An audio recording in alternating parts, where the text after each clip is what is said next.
Are you sure? I was like, I definitely was reading and writing at the age of 3. And we deliver a product that is bar none and doesn't currently exist in the industry. I was always learning from everyone around me.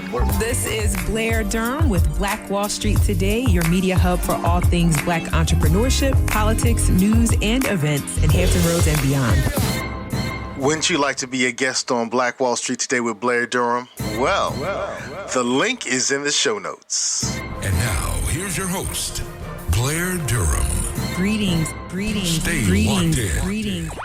I am joined now by Angel Rich, creating an algorithm for the stock market to win Goldman Sachs Portfolio Challenge, selling her first marketing plan to Prudential, becoming a founding employee of FINRA, authoring the first ever African-American financial experience study, inventing the top financial literacy product in the world, and being named the next Steve Jobs by Forbes, all by the age of 30.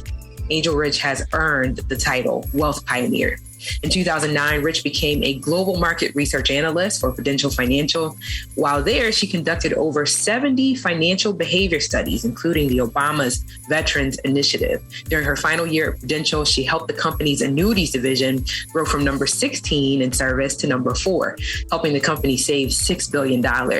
Rich left Prudential to found the Wealth Factory with a mission to provide equal access to financial literacy to everyone, everywhere, via education, technology, games, curriculum, and fintech products. In 2017, she released the first financial literacy mobile game to market titled Credit Stacker.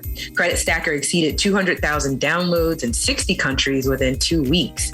In addition to climbing to #1 education app in 14 countries, Credit Stacker has garnered numerous accolades, including top 5 in 40 on Apple, top 10 in the world by Google, and also named the best financial literacy product in the country by the White House Department of Education and JP Morgan Chase. That year, Rich also released her first book, The History of the Black Dollar, with the foreword written by Dr. Maya Rockamore Cummings. The book takes readers on an economic journey through history to depict the major milestones, historic figures, and upcoming leaders.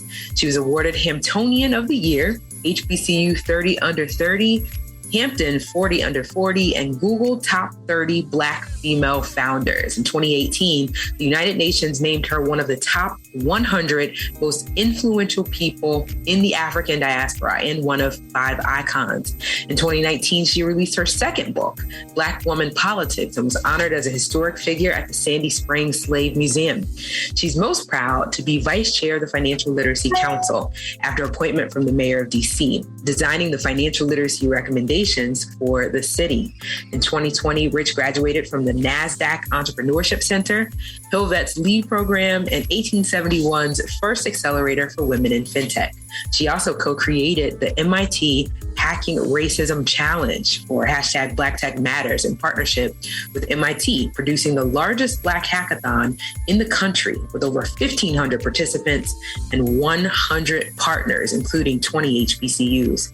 Later that year, she strategically launched CreditRich, an artificial intelligence fintech app that rounds up users' spare change to pay bills intelligently and increase their credit score in partnership with Experian, making it the first Black American company to have an institutional partnership with a credit bureau. Welcome to the show, Angel Rich. How are you? I am doing amazing. Thank you so much for having me. It's an honor to be here. I am delighted. This interview really has been a couple of years in the making. So I'm just excited to see it come to fruition, excited about our partnership for the upcoming Black Diamond Weekend, and just grateful to you for putting in the work. So it feels like you've been kind of on a mission since birth. Like, what was it that lit a fire under you? And then tell us where you're going from here. So give us backstory and then let us know kind of your trajectory. Well, it's interesting that you say that, and I guess I kind of have been on a mission since birth. I recently was with a group of kids, and I asked them, at what age do kids really start to talk? And they told me like 3 or 4 years old is when they start to make formal sentences. And I was like, huh? Are you sure? I was like, I definitely was reading and writing at the age of 3.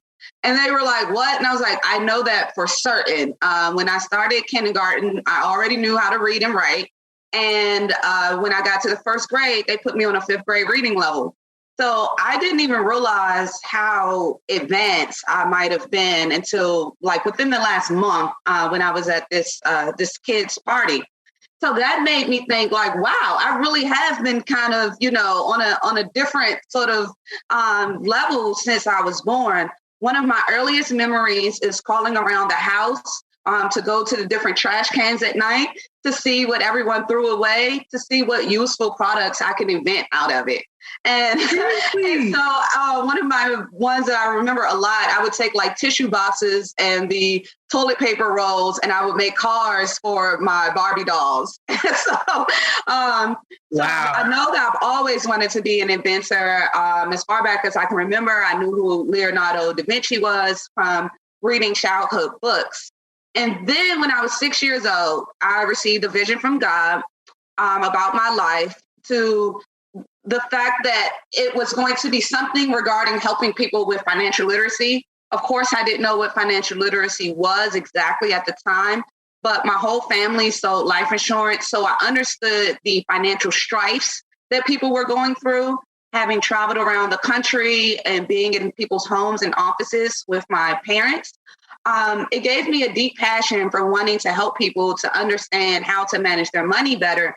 Exactly what we would do on the weekends with my mother as she would go around to her clients. And when you sell universal life insurance, it's not a sort of one and done sale. It is a lifetime relationship because they continue to add money to that policy and they have to withdraw it and things of that nature. So in that, you really get to know the sort of financial relationship with your client on a much higher level than you would selling other typical products. And I guess that's what led me to also want to be a financial behavior modification researcher, to learn that more and to use that knowledge to help other people. Okay, so now it makes sense. You grew up in the life insurance space. Wow. I mean, I think, yeah, that's huge. I think about kind of the exposure that my parents gave me from little and how that's translated into some of the work that I'm doing now. It makes sense. I can see it. So let me ask this, the glam is around entrepreneurship. It's around being a boss. It's around this idea of time freedom. But certainly there's a lot more to it than that, right? What, as you see it, is the relationship between financial literacy and entrepreneurship? Well, I don't see somebody actually being capable of being a true successful entrepreneur without financial literacy. You could be a successful inventor for certain, and then someone else comes along and, is helping you with the business and the finances. But for you yourself to be a successful entrepreneur, then you need to understand how to scrimp, how to be able to save, how to be able to make every single dollar count, how you need to be able to take a pack of oodles and noodles and eat that for 3 days. Okay. And then, as well as once you have that serious amount of financial responsibility and financial management down, you then need to translate that into your business, where when you are hiring employees, you're getting the best bang for your buck out of it. Like your employees should be making money for you. How much revenue are you making per employee? These different vendors and things that you're buying, how much money are they making for you? One of the biggest signs of an entrepreneur not having financial literacy is buying fresh flowers. How are you making money off of these fresh flowers? Please tell me. So that's actually a waste of money. It's a big sign that a lot of Silicon Valley VCs use when they go to visit offices. If they walk in and there's just unnecessary accoutrements everywhere, they've already decided not to invest in that founder because you're wasting money. So even last night, I think I have a burger in my purse right now from me not eating it all the way yesterday. And it drives my fiance crazy, but I refuse to waste money. We was crossing the street with a major client that we're getting a major contract coming up, right? And we were crossing the street with this man, and there was a penny on the ground, and I stopped in the middle of the road to pick up mid-sentence in conversation, and I stopped to pick up the penny. So it's like, I don't waste money, okay? And any time there's an opportunity to save or make money, I take it. Huge. And that's financial literacy. You need to be able to read, write, and speak the language of money. And so your platforms are helping folks to do this. Because clearly it's not something that we're necessarily born with, right? This is a skill we have to develop. This is something we have to acquire. I know we operate an entrepreneurship program at a local middle school, and they're struggling with this concept of a budget. Like, what does it mean? Like, how am I analyzing expenses? Like, how does this... So break down for us kind of what the platform does, how it then teaches us to understand these kind of abstract concepts. Yes. Imagine if your mother never taught you how to brush your teeth. And imagine if her mother never taught her how to brush her teeth. And every day you just walked around with gingivitis. And you never really got that sickness out of your body. That is pretty much most people that have never received financial literacy. They are walking around with a financial sickness in their body that they have never been taught to be able to rid that sickness out of their body. And then you have sort of the credit industry that came along as a medicine, if you will. But just like any prescription pill, you can abuse it and become addicted to it. So then you have to go through rehab. Or if you are just coming fresh out of school and you're 18, you need to learn how to actually use this pill, but not abuse it. So that is what has happened with financial literacy, with people never being taught for generations how to actually manage their money. They can't help but end up in debt. I graduated with $180,000 worth of debt and a credit score of 444. I started off at Hampton with no debt and a credit score of 620. So while my mother very much understood how to make money, the sort of credit component was not as much there. And let's say she didn't understand credit, which my mother actually does very much so. But when you have different financial circumstances, maybe that was her only solution from several generations.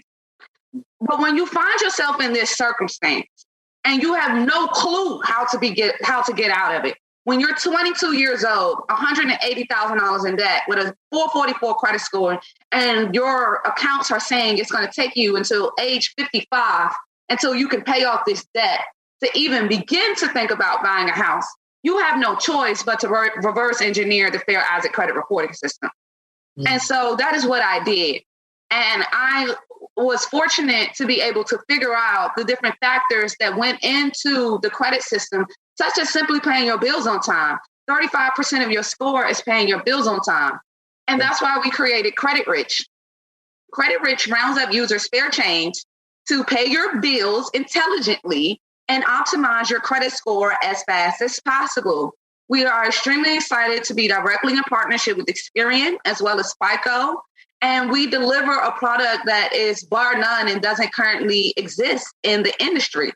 What you have typically seen for investment management is what we've done for credit management, where we are able to actually help you forecast what your credit score would look like based on your present day behavior, as well as we allow you to collect spare change from friends and family to be able to help your kids or other family members instead of, hey, can I have $20, every Tuesday?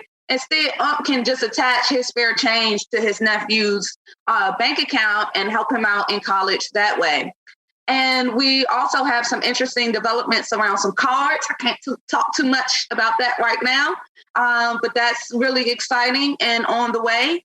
And we are on a mission to help people understand how to be able to manage their credit and become wealthy from their credit, which is why we called it CreditRich, because we don't want people just sitting with a 700 credit score. We want you to actually be able to use it, invite a friend or family member to also join onto your credit, because there's nothing better than one person with a 700 credit score is two. Right. And we got about 3.5 minutes. I want to ask you 2 more questions. I saw your post recently in reference to turning down $350 million. Share that story if you would. Yeah, it's funny. I just recently, that was my first time sharing it in writing. And It's funny because I was doing a podcast with a friend of mine. Shout out to Dr. Dina Brown. I was doing a podcast with a friend of mine who was with me in Beverly Hills when that happened, right? Wow. So me and her was doing the podcast and we just organically started talking about it. And I was like, yeah, you were with me that day. That's crazy, because me and her had lunch immediately afterwards. And I was like, girl, you ain't gonna believe what just happened. So, and she said on her podcast, and everybody will see when it come out, she was like, yep, that definitely happened because I was there. So it feels so good to kind of talk about it. And again, we just kind of organically started talking about it because we were in a way like celebrating the progress that the company had made today. And the fact that when I walked away from that $350 million, and one of the reasons I've never even publicly said it, because that number sounds, it sounds like I'm lying. It sounds like I'm just making it up. Like, like it's just too real for people to even comprehend. And at the time, it was actually, it was a huge confirmation of the value I thought I knew I had. Yeah. Basically. I'm watching all these other companies. I'm watching all these other acquisitions. Mm-hmm. I understand the algorithms I've developed. I understand the billions that I made the company that I was at before. Sure. So I'm pretty good at math. Yeah. And it was just kind of like, while in DC, it's a difference being in DC versus in the West Coast. Mm-hmm. And so in the West Coast, I'm not going to say for the most part, but in the West Coast, you are more likely to get an unbiased deal based off of what the company is, not your background, what color you are, what gender you are, all those other factors that come into play on the East Coast and the South. They don't really come into play as much on the West Coast. The West Coast is like, can you make us money? Okay. They see green. So it was really exciting to be able to get that, to be able to turn it down, and now be in a position where that number is going to be in our rear view. Wow. Congrats. Love the story. Oh, so I got to ask this in closing. If you just tuned in, Blair Durham, Black Wall Street Today, talking with the Angel Rich. Tell us about the book, History of the Black Dollar. Why write this book? And what has been the... More and more, I did not understand originally why God was so insistent on me writing this book. And I was hesitant at first because I felt like there were so many Black history books that had already been written. Sure. But then when I really went and dived into it, they weren't really Black history books. They were autobiographies, or they were thought pieces, or they were Black history not written by Black people. Sure. And so I couldn't find an actual Black history book. Mm-hmm. And then on top of that, during my readings, I learned that Booker T. Washington had a book called Negroes in Business in 1907. I've been studying Booker T. Washington my whole life. Why did it take me until my 30s to learn that? Mm-hmm. So there's an entire economic history that was neglected from our Black history pages. Sure. Okay, so I have that information churning in my head. Then around 2016, I wrote the book in 2017. In 2016, I watched the uproar against the Jewish community. And I was at a loss. And, I sat back, and the Holocaust Museum was one of my favorite museums growing up. I used to go to it every single year. And I sat there and I said, why are people so ready to defend the Jewish community, but not the Black community? It was so perplexing to me. And I said, and I had to really think about it from a behavioral standpoint. And I said, you know what it is? The Diary of Anne Frank. Every single American has read the Diary of Anne Frank. And I was speaking at Harvard when I had this thought. I was on the stage when I had this thought. And I said, raise your hand if you read the Diary of Anne Frank. And every hand went up in the room. And I said, of course you have, because it's mandated across America. Therefore, you understand the Jewish experience. When you think about the Jewish experience, you think about little Anne Frank in the attic, and you empathize with her, and you understand. I said, now tell me the book of a child slave. Silence. Tell me the book of even the Jim Crow era. Silence. So if I'm at Harvard School of Education, and you all aren't familiar with this book, and there's no book mandated across America, how can we expect to be on the same page if we're not reading from the same book? It's as simple as that. It's a level of misunderstanding and ignorance that is happening. I refuse to believe that it is all just pure racism. Yes, 50%. Maybe 75, depending. But yeah, there is still a glimmer and a growing, I would even say maybe majority that needs to understand. Even some of my very close white friends and mentors still don't understand how they are connected and slightly responsible for what has happened in the past. Sure. Yeah, you might be a good abolitionist, but your grandfather still owned slaves and you still were able to benefit from that money. And I think just drawing the connection, because many people don't understand that America was paid for by free cotton and that the Industrial Revolution was paid for off of the back of slaves. I think it is an economic history, a true American economic history that needs to happen. So we want Black history. We want history of the Black dollar mandated in every school across America, as well as universities, as well as Thomas Nelson, as well as Hampton, not just as a Black history course, but as an American history course. I can dig it.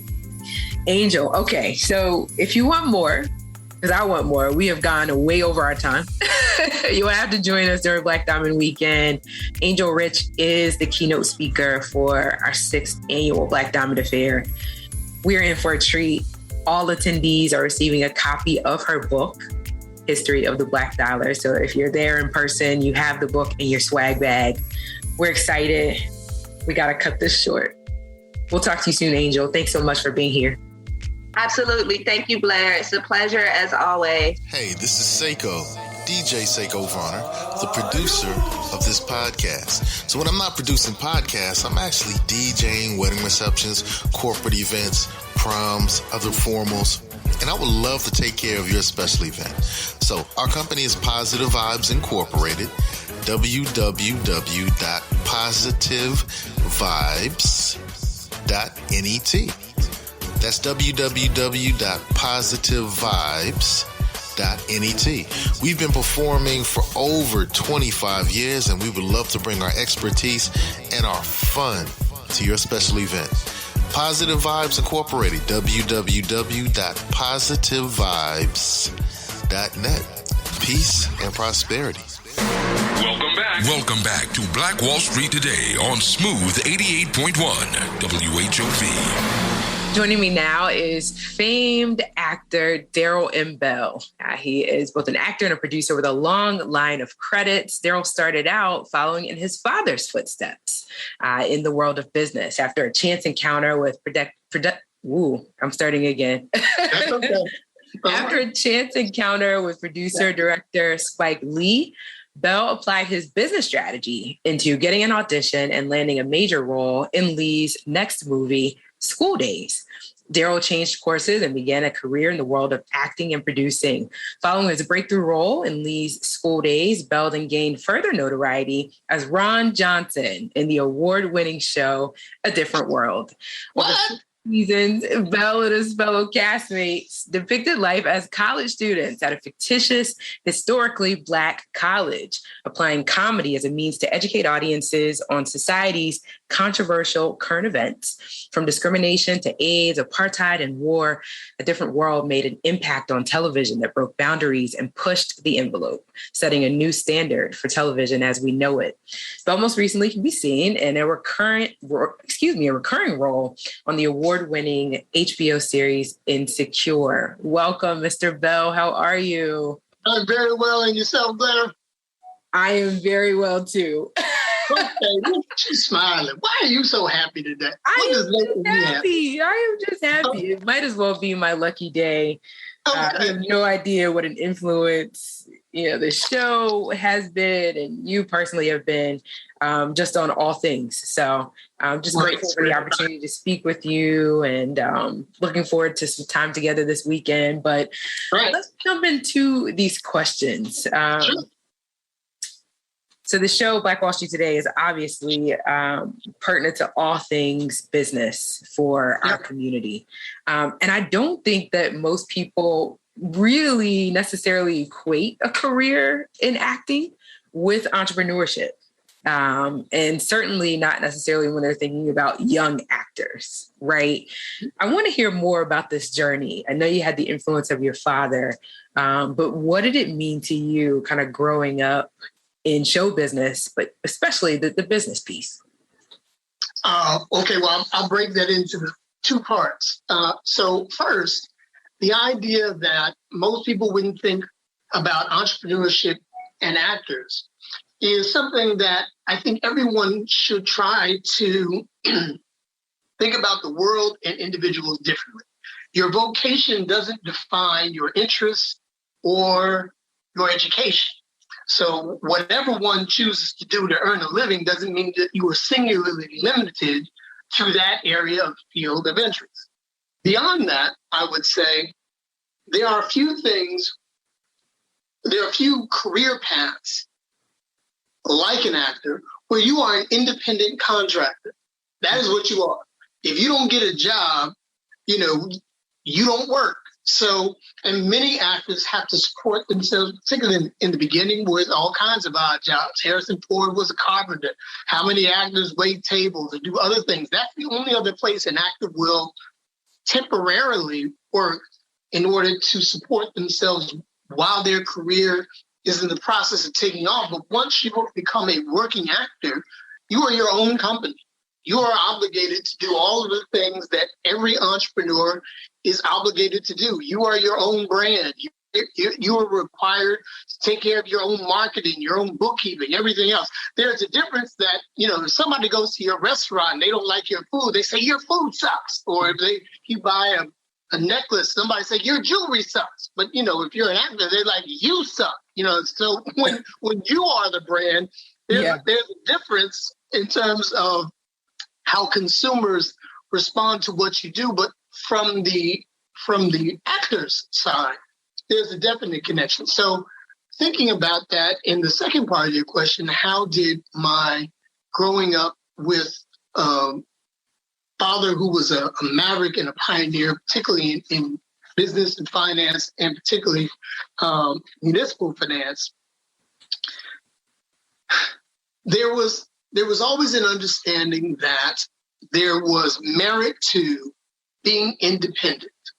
Yeah. And, my father was always an advocate. I am an independent Black-owned business. And that always resonated with me, that you needed to be self-reliant and you got to make your own decisions. And when show business presented an opportunity, everyone, and I'm not the first to say, it's show business. That's what it is. It's show, and then there's the business. And in order to be successful, everyone needs to know the business side of entertainment. And there is a business side that's important. I was listening to a podcast yesterday, Smart List with Sean Hayes and Justin Bateman and Will Arnett, and they were talking about the fact that when actors, particularly young actors, when you first start off and you were auditioning, and they were talking with George Clooney as well, they were auditioning, and you potentially may get a television series. You're put a contract is put in front of you for 5 years, and it will tell you not only how much you're going to get paid, but then it will show you, these 5% bumps you're going to get over the next 5 years. And by the way, that's before you get the job, and while there might be 5 other people auditioning for the same job. And they were talking about, and we've all been through that, as if that opportunity isn't stressful enough. Right. For most actors who need the money and need the job, and then they have to go in the audition. Oh my God! Don't let me blow this. But that's the business side of it. That's what matters. So there's a 5-year commitment, for most actors just to begin. And there's a contract, and you need to know what's in that contract. You need to know all of these things before you ever think about telling stories and telling jokes and everything else that comes about the fun part of what your job. So interesting. I've often interviewed artists and musicians whose sentiments resonate with yours. So it makes sense to me. Let's pivot a bit and thinking about, my goodness, what a different world meant to our community, and specifically to kind of Black talent. I mean, it feels like this show, along with several others, really created a lane for Black talent. We're not having to kind of submit to these subservient roles or do anything crazy. We're effectively legit if we are part and parcel of a different world. So long term, what would you say having this kind of early and very positive exposure meant for your career? Wow. Well, early on, I would say it's a story that I tell often. And for many people, that one of the most memorable episodes of A Different World was the wedding episode with Whitley and Byron, when Dwayne breaks in. Of course, Ron had his back. And every time that clip shows up, they're like, I love the way Ron was, backing him up. And again, one of the, most exciting moments in the history of our show. Mm-hmm. But that week, we had everybody on set. It was Patti LaBelle, it was Diane Carroll, it was Richard Roundtree, Ron O'Neal, Glenn Turman, Lou Myers. Wow. Just the abundance of talent gathered in one place at one time was extraordinary. And for me, because I didn't study acting in college, most of the time, I was always learning from everyone around me because they were all pros. Lou Myers is one of my great teachers and mentors. And I told him, he always dismissed it because that's just the loving soul that he was. But Lou came from theater. So if you watch Mr. Gaines in most episodes of A Different World, whenever he's on camera, whenever you can catch him on camera, Lou was always busy doing something. Yeah. He was watching everybody, or, he had some activity because he was creating his own life at all times. Because in television, it's easy to go, my part, when you go through a script. But Lou didn't do that, because when you're doing a play, there is no place you can hide. You're on stage the whole time. So you have to create a life for yourself. Mm. So that's just one example of all the things that I learned from all of those legendary performers whose shoulders we all stood on. And at that moment, we were all gathered around after lunchtime, and I want to say it was Jasmine and Jada were talking about some issue they were having with the network. Mm-hmm. And Diane Carroll just smiled and said, "Look at you. Mm-hmm. You have no idea what you mean." And they didn't know. They said, "Well, what are you talking about?" She said, You're 20-something years old, and you're talking about the fight you're having with the president of the network. When I was 20 years old, here at CBS Radford Live, Black people weren't allowed on this lot. And I don't mean as performers. I mean, you couldn't be a janitor and work here. And now, for the first time in my career, this is from Diane Carroll, the first time in my career, I'm working on a series with all Black stars, written by a Black woman, produced by a Black woman, directed by a Black woman, ever. And you just had to let that sink in. Yeah. For Miss Diane Julia Carroll, right? Miss Diane Trailblazing Carroll was talking about, look at what you guys have done. Look at what you've accomplished. Right. So, yeah. And it's always important that for everyone who has that opportunity, and when, we're a top 5 show on television, when we had 20, 30 million people tuning in every week, your challenge is always to try to do something new, to try to put new footprints in the snow.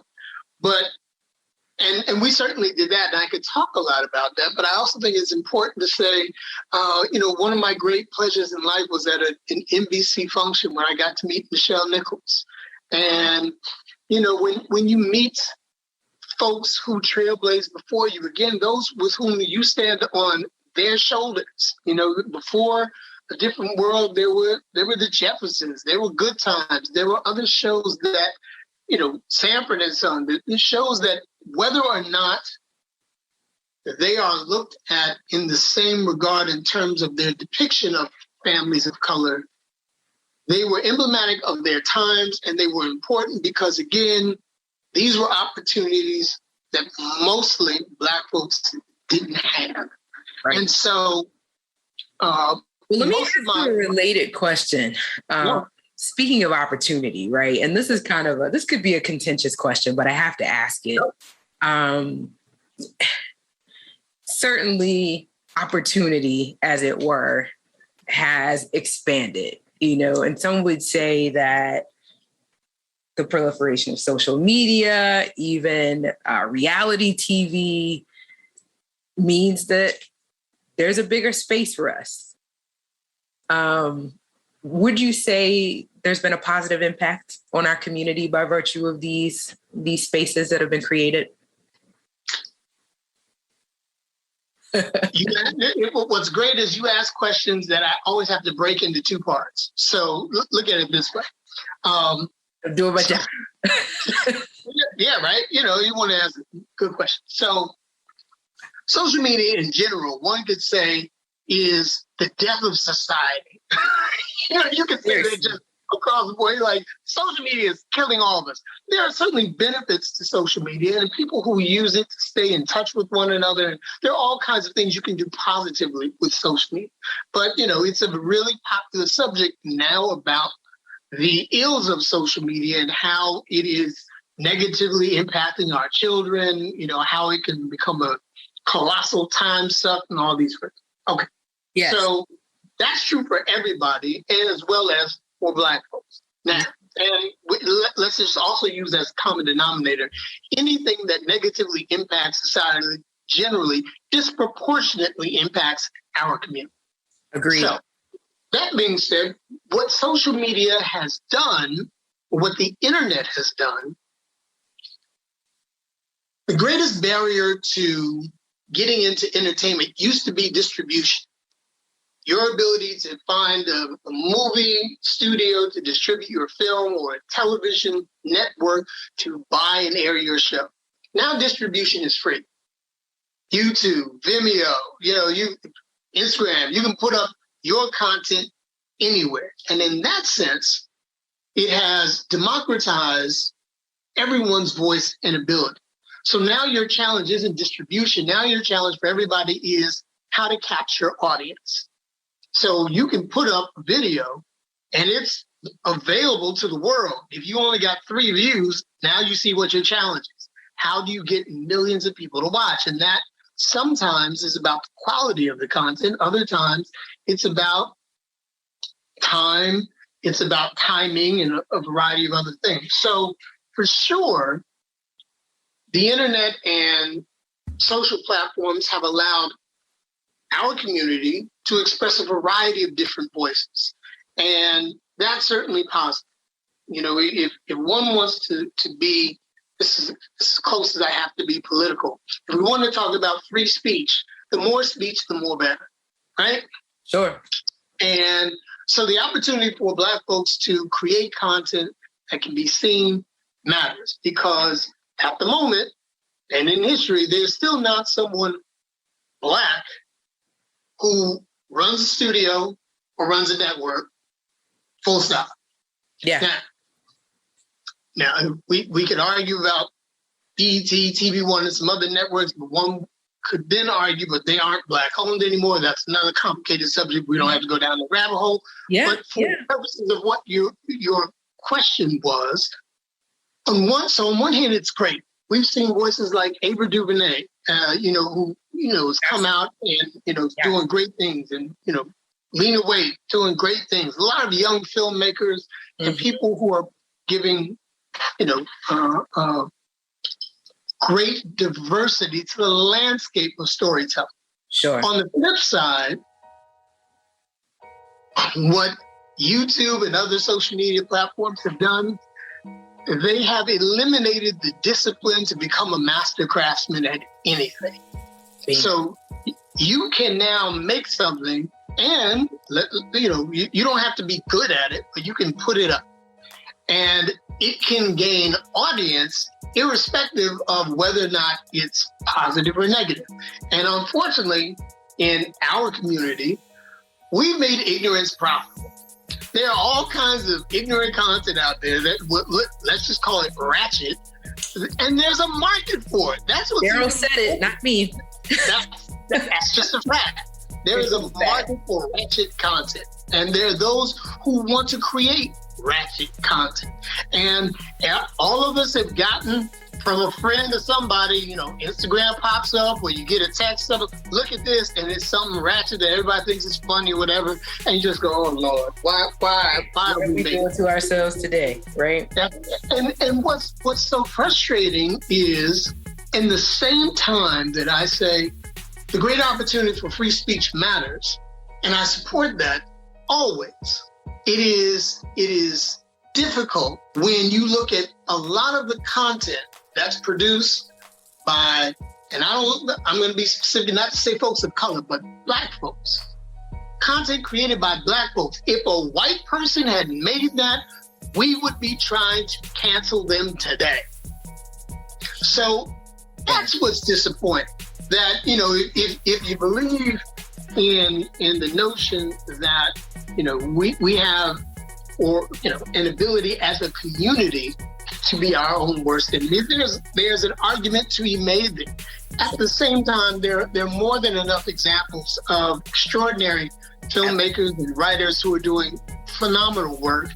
And you could argue, well, that's what we need. We need balance. I would argue that I think that the scales are still tipped too heavily toward the pathologies in our community. Sure. I know they're drug dealers. I know there are criminals. I saw Mandingo. I don't need another slave story. Don't need it. Seriously. I'm just saying, I understand it. I just don't need it. I'm sure maybe there's an audience for it. I'm sure there is. There's somebody who hasn't seen the slave movie. That's not me. I've seen enough.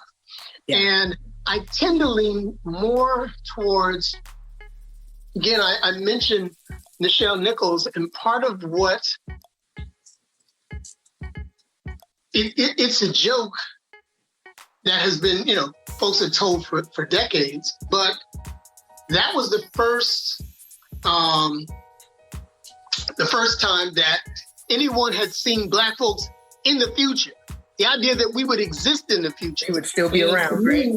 We need more content creators to talk about the aspirations of our community and show us what's possible. Show me what our dreams look like, not what our disasters look like. And I talk too long, so I'm gonna be quiet. No, it's great because it was an awesome segue into our next question, which I think we're going to have to reserve for On Set during Black Diamond Weekend. You know, I knew Ron Johnson was brilliant. Now I know that Darryl Bell is brilliant. Watch out now. So excited. Don't say things like that, Blair. Come on, just stop. Well, I mean that. Thank you. Black Diamond Weekend's theme, Diamond University, it's a different world. It is obviously a different world. And so we had to bring in Darryl Bell, and we're looking forward to a great time. There are a limited number. At this point, I'm probably looking at a single digit number of in-person tickets available, an infinite number of virtual tickets available. You are more than welcome to join us. We'll continue this conversation, blackdiamondweekend.com. Darryl, thank you. This has been great.